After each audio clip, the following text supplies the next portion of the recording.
Welcome y'all to my channel, Hot with Tiffany, where we are humble, open, and transparent. Make sure you like and comment on this video.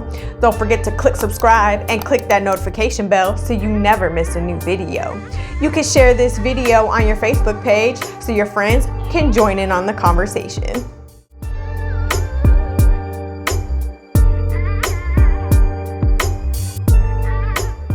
Hey y'all, thanks for joining us today.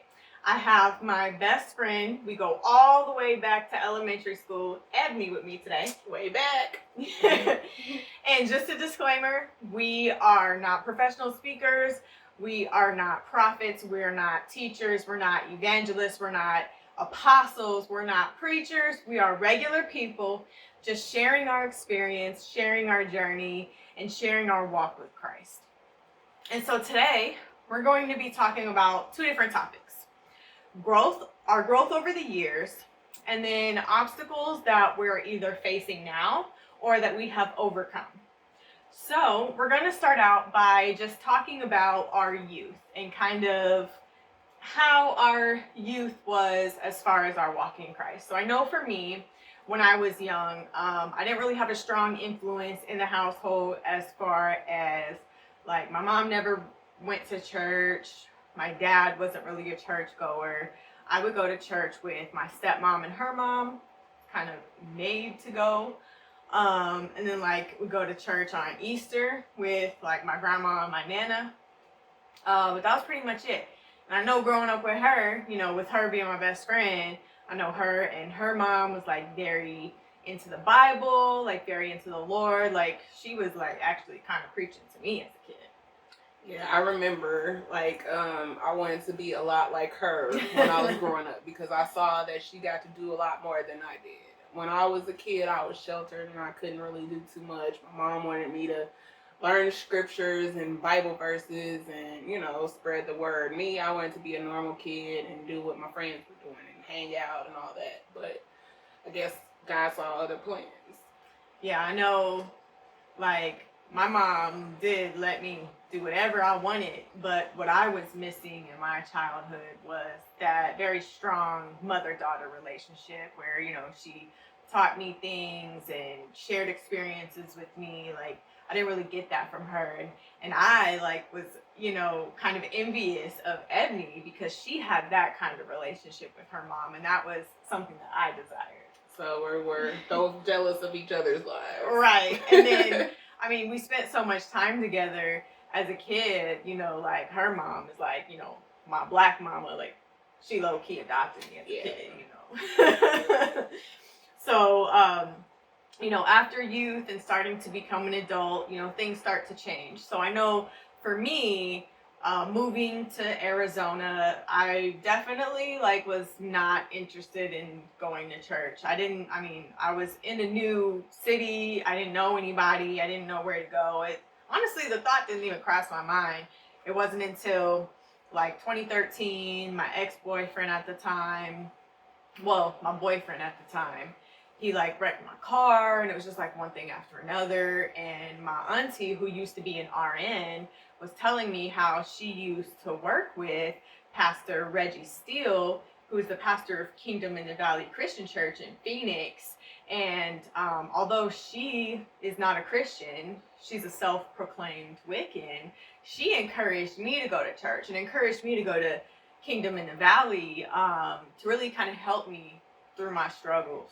I really had my turning point back in 2016 when I had to struggle to get my kids back due to a situation that, you know, cost me my kids. Yeah. And, you know, it really taught me to seek God more. You know, I really remembered when, you know, I was a kid and all that stuff just came back to me, and it just laid the foundation of, okay, you're going to do this. You're going to make it. You're going to get through it. So I started going to church, you know, and as I started going to church, I started talking to people about my situation, and it helped me become stronger and open with certain situations and people so I could get my kids back, and I do have them back now. So that was my turning point, and that's what made me stronger with God. Yeah, I know. My turning point was when I was offered a promotion at my last job to become a manager. Um, after I only went to Kingdom for like a couple months, and then I fell off for years. And it was December of 2017 when I was offered a manager position at my previous job. And it was like the Holy Spirit slapped me in the face and was like, "You cannot do this without God." I knew that I could not be a successful manager and I would not make it if I didn't have a close, intimate relationship with God. And I knew that I needed to go to church because I was trying to like read the Bible, and I was already celibate for a while, and I was like trying to be a Christian on my own. And I realized I can't do this on my own. I need to get into a church and find my church home. And when I confided in my mentor at the time, letting her know, like, how do I find a church? Do I just Google it and just start showing up until I find one I like? And she invited me to her church, and I went to her church for a little over a year before I was convicted by God again through a fast that, my season at that church is over. And that's when God guided me to Covenant City Church. Shout out Covenant City AZ. Where that is my new church home. And, reading the Bible now for the first time, and it all started with that offer of a promotion. And I don't know how many people out there who their turning point was something positive, right? Usually your turning point is like, you're like Joseph in the pit and you can't go nowhere but up, right? So, definitely comment on this video, share your stories. What was your turning point that made you really strive and have that drive to build a close relationship with God? So our next topic is obstacles. Have you overcome the obstacle, or what are you working to overcome the obstacle? And the first one is sex. I feel like at this point, everybody can relate, right? So I know for me, that was something that I definitely struggled with for the majority of my life. And what helped me overcome that obstacle, honestly, was in January of 2016. That was my ex-boyfriend at the time. He raped me. And, I went through a very promiscuous phase. But with my dissatisfaction, of engaging in that activity, I was convicted to just give it up and be celibate. And I spent all the time that I used to spend, towards men, I spent that seeking God and seeking a relationship with Him, an intimate relationship with Him, and really seeking, and reading the Word of God. I totally agree. I struggled with sex when I was younger, and that's probably why I have as many kids as I do. I have 4 and 1 on the way.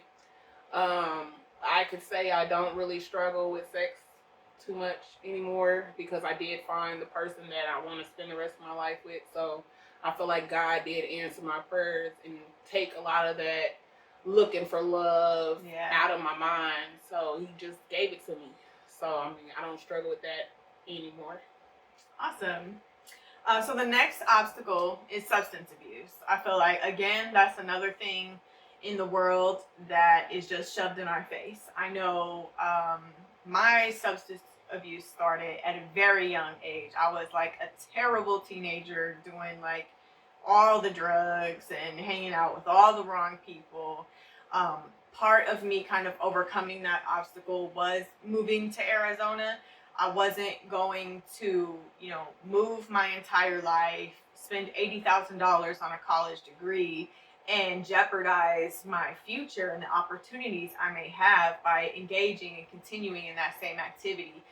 So I gave a lot of it up. The biggest thing that I struggle with was smoking weed. Like, a lot of people smoke weed. Like, now it's becoming legalized, medically, recreationally in some states, and come on, y'all. It's so easy to get them cards. People try to justify it like it's a plant. Like, God created the plant. It grows from the earth. Yeah, okay, that might be true, but it's the enemy's temptation that is getting you to smoke it. And, because you don't smoke daffodils. You know what I mean? Right. Like the devil ain't tempting you to do that. Right. But but it's a mind-altering substance. You know, Jesus talks about avoiding drunkenness in the New Testament, and in that term that isn't just referencing alcohol.